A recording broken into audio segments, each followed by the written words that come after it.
Hello and welcome back to the channel, and of course welcome to my home. You find yourselves in my kitchen. I'm sat at my kitchen island. So it's been a moment, it's been a while since I have done a live chat here on this channel. I did put a series of polls up last week asking people what sort of videos they preferred, and actually most people, to my surprise, kind of said that they preferred pre-recorded videos. So anyway, I'm doing a live chat. Here we are. It's been a moment. Basically, this chat is your chat. It's your chance. It's your opportunity to ask me whatever questions to do with the royal family that you want to. It could be past, in the present, or looking to the future. So over to you guys. Also, I have made myself a drink of tea from my royal reviewer mug, no less. Mm. It's always nice to have a cup of tea around this time. So I'm hoping lots of people can join. I did use the YouTube analytics to tell me when most of my subscribers are online, and they suggested 5 p.m. So here we are. Anyway, hello to James, Lauren, Leonora. You've got your cup of coffee and tea in hand. Hello to Anna, who says, hello from Finland. Wow. Finished my tea and getting comfortable on the sofa to spend a nice evening in. Well, I hope you do have a lovely evening. Lauren says, how are you? Nice to see you. I am fine. How are you? Can you still buy the merchandise? I really must get some. Oh, you mean the mug? Yes, it's linked. It's linked below. My merch store is still up, so you can still get this Royal Reviewer logo mug, as you can see here. You can also get the old one. You remember with the little moustache logo that I used to have? You can also get that from there as well. Helene Loves Music says, nice to see you. Good evening. Who do you think? Oh, I want a nice juicy question. Who do you think the Wales's children look like?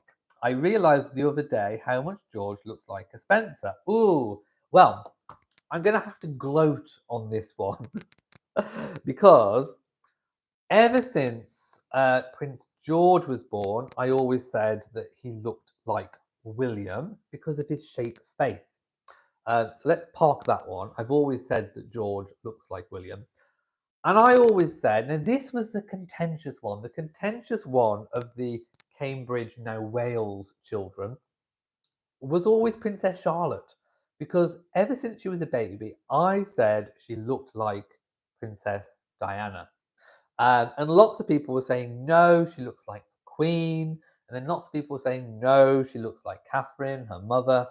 And I was like, no, I still think, and I stand by to this day, that she looks like Diana. And that's because, in part, she has Diana's shaped face. That's because William has Diana's shaped face. So I think that kind of bone structure, especially sort of around this portion of the face, looks very much Diana-like. And of course, she gets that from her father. Of course, there are moments when you look at a child and you think they look like either of their parents, but in truth, they are obviously an amalgamation of both.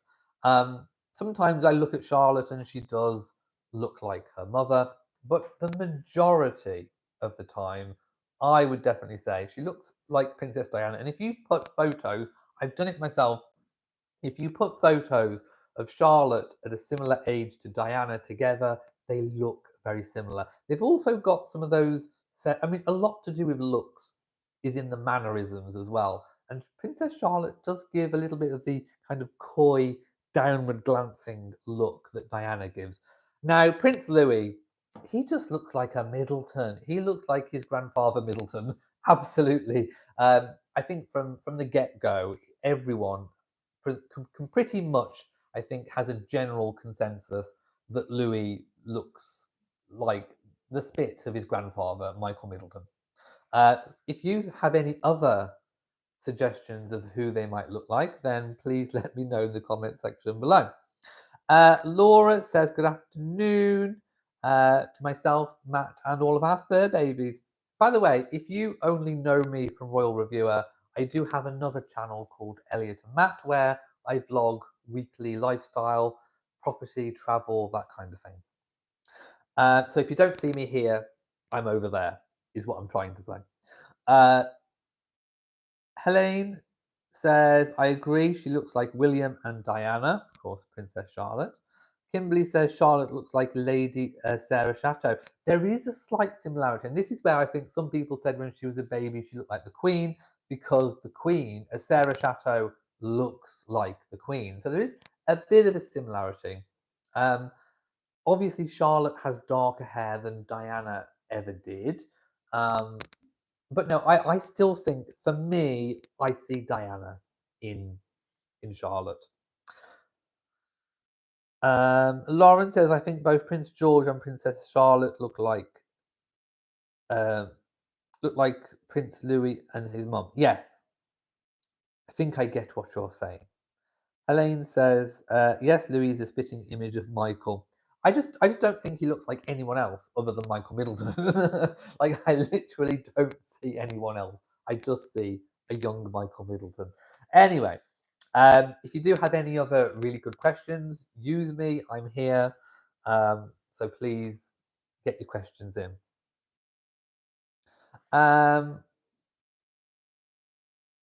Jim just sent a comment and then retracted it. So hopefully he's rephrasing it.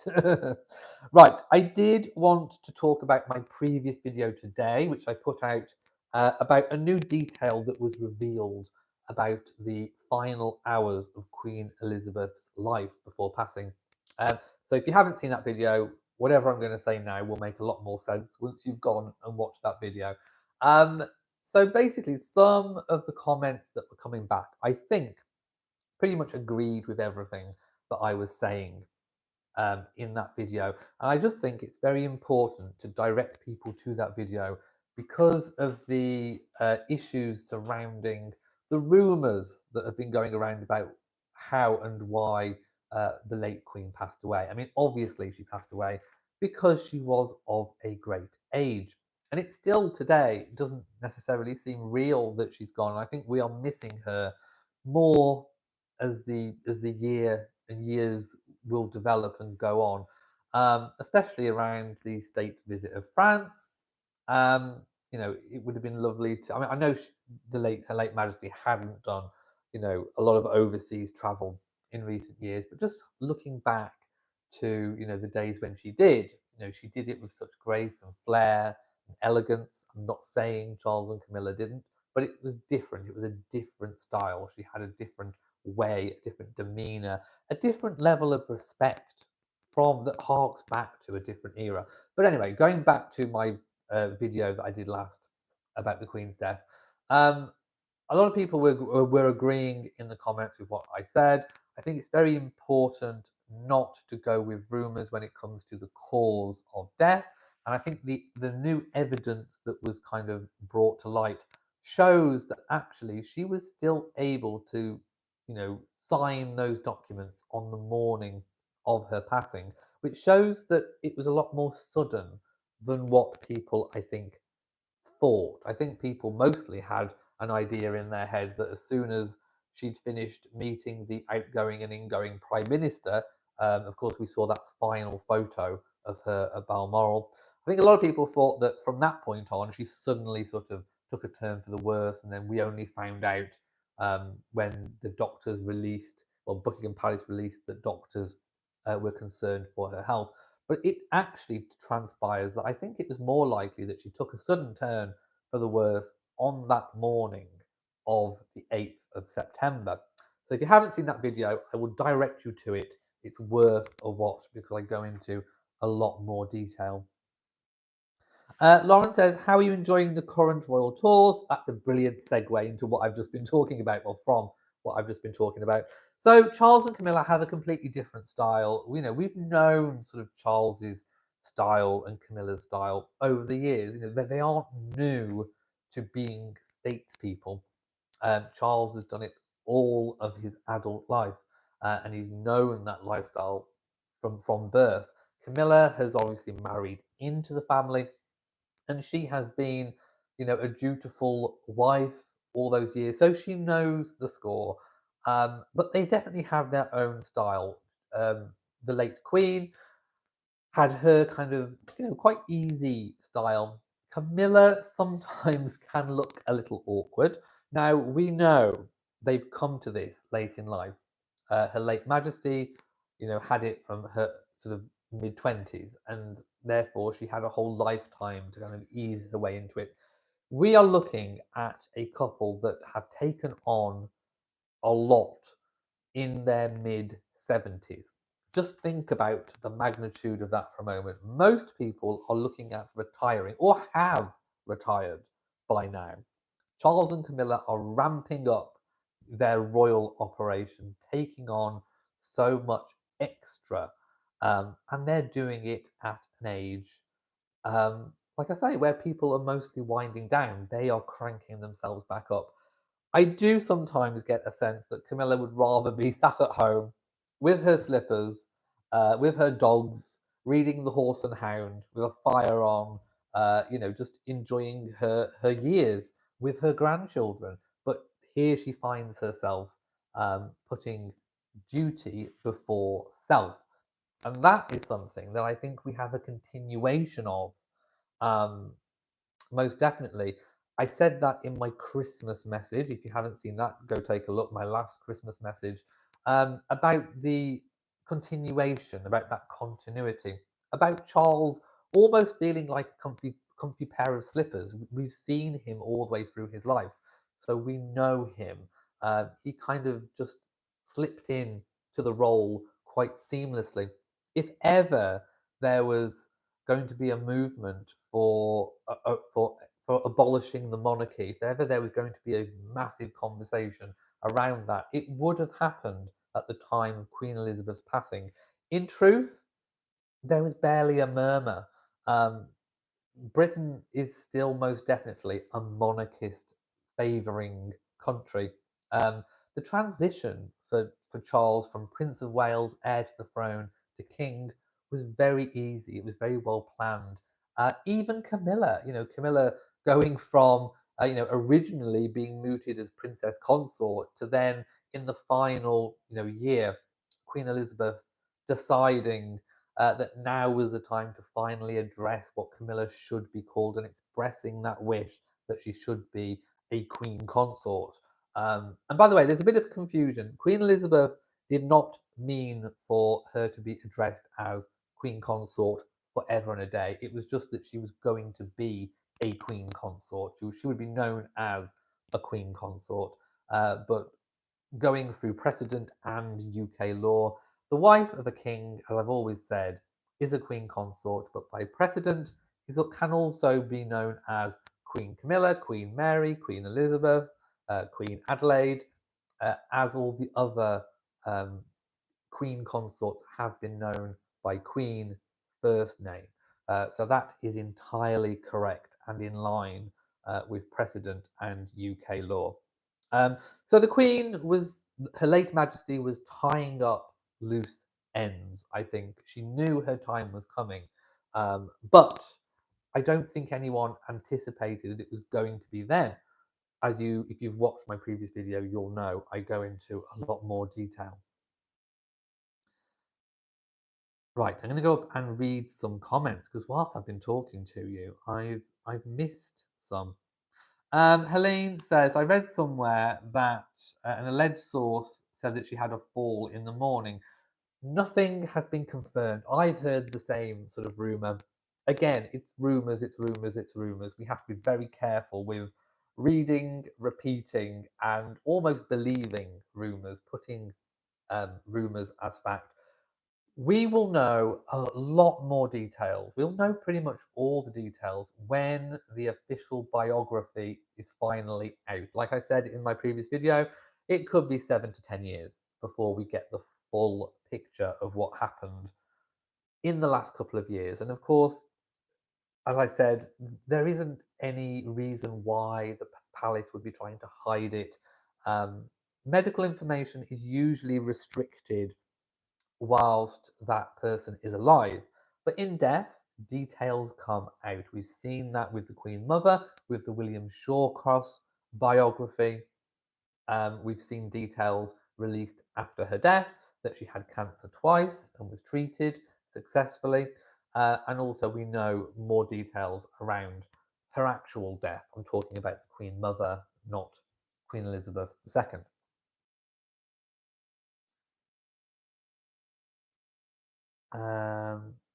Laura says Princess Charlotte looks like her grandmother, Queen Elizabeth II. Yeah, people either think like me, Diana, or Queen Elizabeth. The two princes look like a mix of William and Catherine, although I still think Louis looks like Michael Middleton. Stephanie thinks Prince Louis looks like Prince Andrew. I mean, again, children's faces and bone structure change over the years, so it'll be interesting to see who eventually they do end up looking like. Lauren says, we've been very lucky in Yorkshire. We've had a visit from the King and Queen. Yes, and Princess Anne sadly did not get to see, but nice that they have been. Slowly, the new order, the new royal family as we see it today, will be making their way across the United Kingdom and the globe with foreign tours. Uh, Political reasons, I think, meant that the King's first overseas tour were of course, Germany and France. Some people, I asked in a previous video about Queen Camilla's pink outfit for the royal visit France, and someone commented, and I think actually they've hit the nail on the head. Sorry, I forgot who it was who commented, but I remember the comment. They said, obviously, the royal visit France was cancelled and postponed. It was supposed to be earlier in the year because of civil unrest in France. So that's why we're getting the tour now. The commenter said perhaps those clothes were already chosen for an earlier point in the year, where, for example, pink would have been a nice fresh colour for spring. So, and I think they're quite right. I don't think they updated the chosen outfits. They could have updated them. They could have gone with something a little bit more autumnal. But no, I think you've hit the nail on the head. I think those were the outfits that had been pre-chosen, and I don't think they changed them. James says, I prefer the King and Queen going to France separately from Germany. I think it makes it more personal than cramming them both in at the same time. I mean, obviously, it would have been longer. It wouldn't have been both countries. I don't think it was both countries in 3 days. I think it was planned to be longer. But I think they wanted to get the big players in Europe for political reasons out of the way in one go. But I would expect there to be a big Commonwealth tour coming up in due course. It's got to be. There's got to be Australia or Canada, one of those sorts of Commonwealth and yeah, countries. I think there definitely will be one. Will some of the overseas travel be split with William and Catherine? Yes, I think so. I don't think we're going to see, for example, a grand tour like the late Queen did in the 1950s. But there will definitely be overseas travel. I definitely don't think that Charles and Camilla will be solely sort of UK, Europe based going forward. But there will be concessions made in due course to their ongoing age. Rediscover Locations says, Dear Elliot, non-royal question. Following your recommendation, I checked out and subscribed. Life with Favour cruise vlogs. Favour's amazing. Go subscribe. And Favour just announced that we are going on it. Yes, we are going on a cruise in January with Life with Favour, and we cannot wait. Go subscribe to Life with Favour. Stephanie says, I think the Queen looked lovely in pink. Oh yeah, she looked. I loved the outfit, but people were just saying maybe it was the wrong kind of color for this time of year, or it didn't really have any kind of the color pink didn't have any connection. Normally, when you see, Her Late Majesty or Catherine stepping off a plane, normally we're wearing colors that have some kind of association with the country they're visiting. So, she could have gone red, white, or blue. But pink was like, why is she wearing pink? but I think it was more of a seasonal colour for earlier in the year. Um, Jamie says, hello, reporting that Camilla isn't a fan of traveling. Yes, she doesn't like long haul, and she doesn't like the heat. So when she goes to a hot country, Australia, the Caribbean, um, she's not having a good time. We've seen her for years with her parasol. I think I did a whole episode of Talk of the Crown once with a parasol, just to kind of feel a little bit like what Camilla went through, because there was one tour, I think it was the Caribbean, where she gripped onto that parasol for dear life, and I don't think I ever saw her without the parasol. So it was a nice lacy parasol. I quite enjoyed it actually.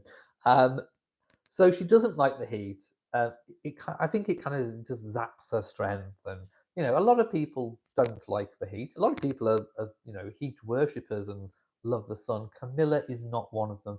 So whenever you see her in one of these hot countries, she is definitely putting duty and service before self.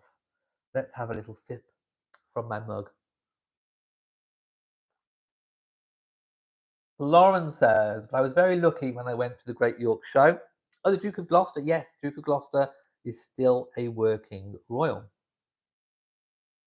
Helene says, a bit off topic, but I have been really enjoying Charles Spencer's podcast, where he and two other academics, researchers, tell the backstory of ordinary things. Yes, I haven't watched an episode of that, but I am aware of it. Jamie says, don't tell Camilla about the Commonwealth one. Well, I don't think she's going to be keen to do the long haul. Let's put it that way. But I think she will if she's required to do so. Lauren says, so you think we will see a lot of overseas travel from the King and Queen? Not a lot. I think we'll see some. If I gave the impression that I think we'll see a lot, no, I don't. I think we'll see some. I think they'll do the big countries. So Australia, Canada, and we might see another sort of Caribbean tour as King and Queen. Like I say, I don't think they will be particularly long tours, or we may see, for example, the King visiting somewhere first, as we have done in previous tours, and then Camilla joins maybe for the last week or something of that nature. Okay, I think I actually read out all of the comments, so that's really, really good. One thing that I wanted to talk about was, of course, the jewellery. I'm a big fan of jewellery. I'm not wearing any of my jewellery at the moment. Just like the royal family, I have retired my tiaras for now. I'm only joking. I love tiaras. I am definitely, when it comes to royal jewels, I am a more is more sort of person. So I loved, of course, seeing the gorgeous sapphire necklace previously worn by Her late Majesty. But I did miss the tiaras. And one thing that struck me, of course, was this was a black tie state banquet.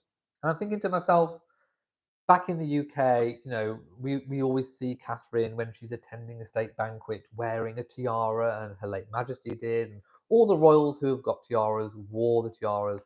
Why wasn't this state banquet a white tie event?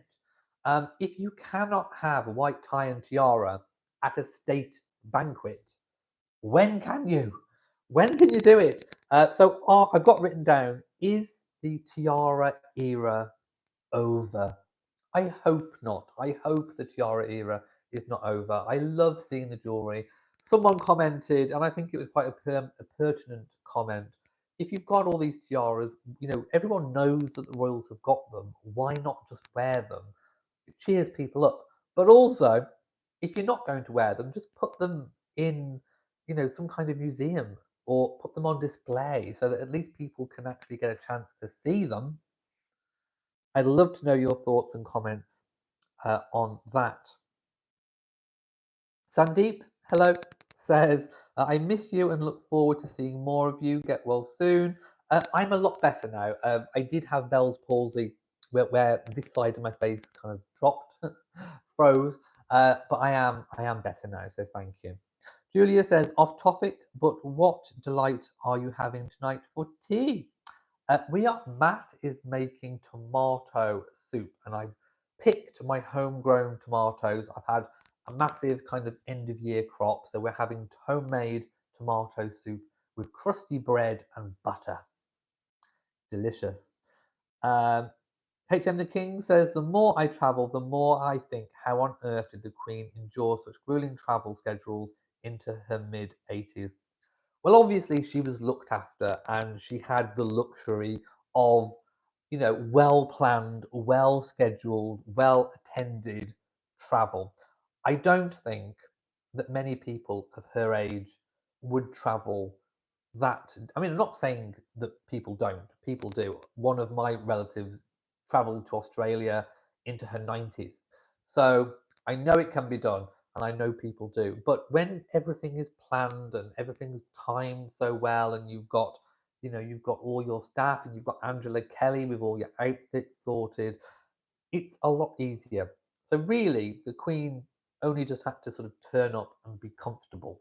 But it is still strenuous. Your body clock is out when you change time zones. The level of engagements is grueling on a tour. When you think, oh, that they're just attending a few events here and there, they get up and they have planned scheduled events, grueling events, all the way through for all the duration of the tour. So it is tough, and it does go to show the dedication, the true dedication and service. Some people talk flippantly about dedication and service, a life of service. The Queen was signing documents on the day she died. That, for 70 years, that is a lifetime of service and duty. Some people, I'm not naming names, think that 10 years as being a full time working royal is enough to classify flippantly as a lifetime of service and duty, and that everyone should be so thankful because they've done about 10 years. Well, no, 70 years. And Charles as well. Charles, as Prince of Wales, has done, all these years of dedication and hard work and service. That is true grit. That is true love of the country. And that is what earns the respect of the people.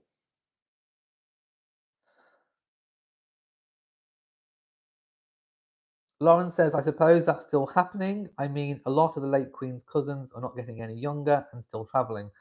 Yes, and of course, that leads us into the size of the working royal family.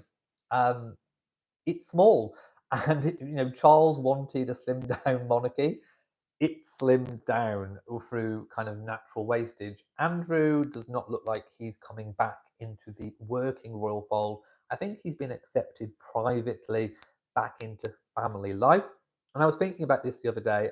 I think that Charles kind of, involving Andrew in the private family life, inviting him to Balmoral, um, all of that kind of things behind the scenes, probably was at the request of his mother. I think the relationship between Andrew and his mother, her late Majesty, was always reported to have been very, very favourable. In fact, I'd heard many a time, don't know how true this is, but I'd heard many a time that Andrew was her favourite. So she definitely looked after him. And I think, Her Majesty would have wanted Charles, probably expressed a wish for Charles to look after him, despite what, you know, despite all the goings ons. She still, as a mother, loved Andrew. And I think she would not have wanted to have gone to meet her maker knowing that Andrew wasn't going to be looked after by the new head of the family, Charles. So I think the Queen, Her late Majesty, wanted to tie up a few loose ends, and it's a shame that two of the biggest loose ends weren't completely tied up by the time of her passing. It was reported um, by a member of the clergy who visited her that summer in Balmoral, saying that she was very at peace with herself and everything. But I think there would have been two things that would have stood out in recent years as being a little bit unfinished business. Of course, the situation with Harry and Meghan, still remains ongoing, unfinished business. And that would have been, I think, a little bit troubling to Her late Majesty at that time, not knowing what was going to happen in the future. And of course, passing away, knowing that Harry was going to release a book and not knowing what that was going to say. So that was troublesome. Also, Prince Andrew and that situation, not knowing entirely what was going to happen in the future with regards to maybe any other accusations or any other court issues that may still come the way to Andrew. So two sort of very big loose ends that kind of, I think, marred and troubled the final years of her life. And I don't think that she definitely did not deserve that level of worry and stress that Harry and Meghan and Andrew brought her at that time. HM the King says it's all the planning that seems daunting. They don't often include much rest. Yeah, it's pretty grueling. And all the travelling makes one extra tired. Absolutely. Yes, bring on Beatrice and Eugenie. I've always, if you've been following me since 2015, I'm the OG of of royal reporting on YouTube. Even in 2015, I was doing live chats talking about Beatrice and Eugenie, and that I thought that they should be working royals. Now is the time. Charles, take the bull by the horns, or rather the pretzel hat. Charles needs to grasp that pretzel hat by the horns and bring Beatrice and Eugenie into the royal working fold if they want to. I can't imagine they wouldn't, but if they want to, of course. And yes, they would do a great job. Lynn says Camilla is definitely not a traveller. I mean, it's not for everybody, but she finds herself in this position where it's needed. Also, they are both older, absolutely. And Charles is more used to traveling. Yes, he's been doing this all of his adult life. Dawn, hello. Why did I just get right in the middle of the chat? I don't know. Maybe you were busy. Jamie says the gently hand of death would have taken all her sorrows and pains away. We hope. That is definitely what we hope. Jackie Gold says, I think Beatrice and Eugenie should be working royals too. Oh yes, I think with live chats, YouTube put ads in now. I have zero control over that. So apologies if you got an advert. YouTube, just do that now, I do believe. Lauren says, I think Queen Camilla is scared of flying. I don't think she's scared of flying. I just think it tires her out. And then if she's flying to somewhere where there's a lot of heat, she just doesn't like it. And I think she's a bit of a homebod. Like I say, I mean, she still has her home of Ray Mill, and she still goes there. And that's where she sees her children and she sees her grandchildren. She kicks off her shoes, puts on her wellies, sits into her easy chair and has a normal life, and she can still have that even as queen, and she still does. Lauren says yes, Beatrice and Eugenie would do a brilliant job, but don't they have live abroad for quite a bit of the year? Well, if they were taking on royal duties, they'd have to be a little bit more UK based, so they would have to change their lifestyle. H.A. Bracken says, where have Edward and Sophie been? They now don't forget when big important things are going on. William and Catherine have had big important things going on with the Earthshot Prize. When Catherine visited the airbase, now we've got the royal tour. So Princess Anne and Edward and Sophie have kind of not shrunken back, but they've given those royals a little bit more of the limelight, so that the focus is more on those projects rather than their own. So Edward and Sophie and Princess Anne during this time are still working, they're still doing their thing, but it's a lot more low key. Raynette says maybe Beatrice and Eugenie will spend time with their young families now. Then, when William is king, they will come aboard. who knows? I would be happy. I would be happy with that.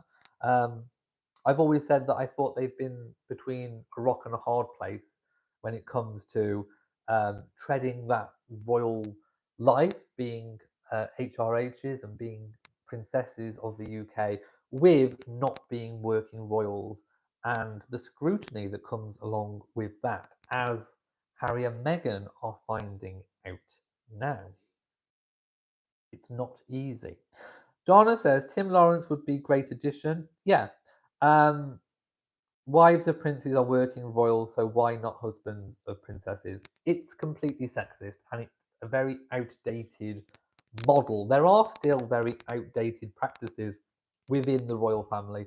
You know, titles, especially spousal titles and styles when you marry in, it's very still very much modeled on the older forms where the male had the kind of the dominance and the hierarchy over the female. It should be changed. I know that the precedent, the male primogeniture was changed for the line of succession. So, for example, Prince Louis does not jump Princess Charlotte in the line of succession, but it hasn't changed anything else.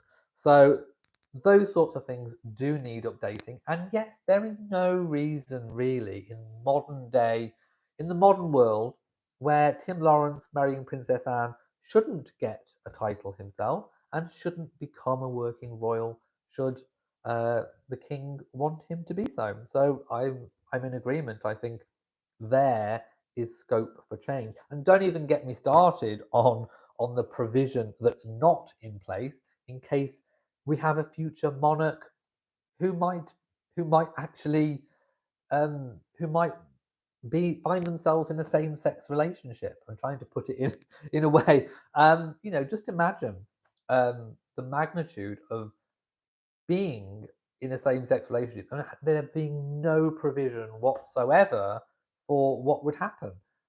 It puts a lot of pressure on individuals. So there are things that need addressing and modernising. Will King Charles do it? Probably not.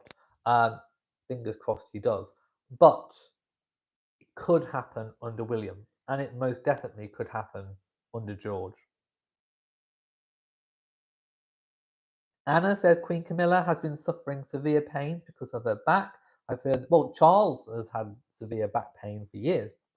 Um, and of course, don't forget Camilla's mother um, had the brittle bones. So it must be troublesome doing the amount of work that she's now, well, physical work really. You've heard that Camilla had difficulties walking during the coronation and lately in stairs. I don't think she had difficulty walking in the coronation. The outfits and attire were made so that there wouldn't be necessarily those trip hazards, for example, with the gown length.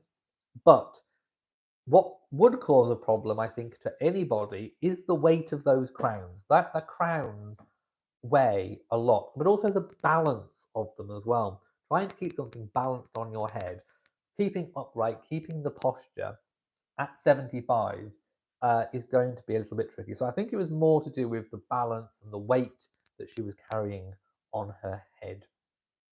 Stephanie says, half in, half out for Beatrice and Eugenie. Half in, half out brings the same issues and problems that Harry and Meghan wanted. Remember when they initially wanted to step down? They wanted a half in, half out approach. It was deemed that it would not work by Her Late Majesty, Charles, and William.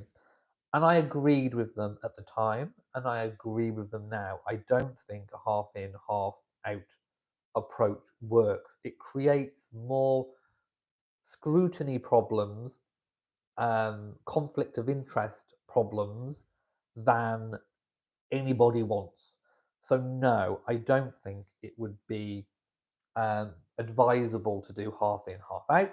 Although Beatrice and Eugenie, that said, whenever the Queen has called upon them, they have accompanied Her Late Majesty. They accompanied her to certain things. So they've done what they've been required to do when they've been asked to, but the amount that they've done has been so little that it's not even classed as a part-time working role. They've just attended certain things when they've been asked to do so. So no, I think it would, for the same reason why it wasn't allowed for Harry and Meghan, I don't think that should be allowed for Beatrice and Eugenie either.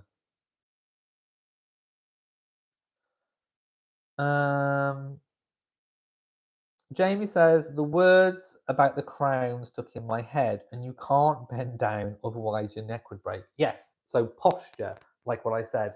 And of course, you're referring to the video where Her Late Majesty was speaking about the crown and grabbing it. Um, if you've got it on your head, you can't look down because the weight of it will just fall off.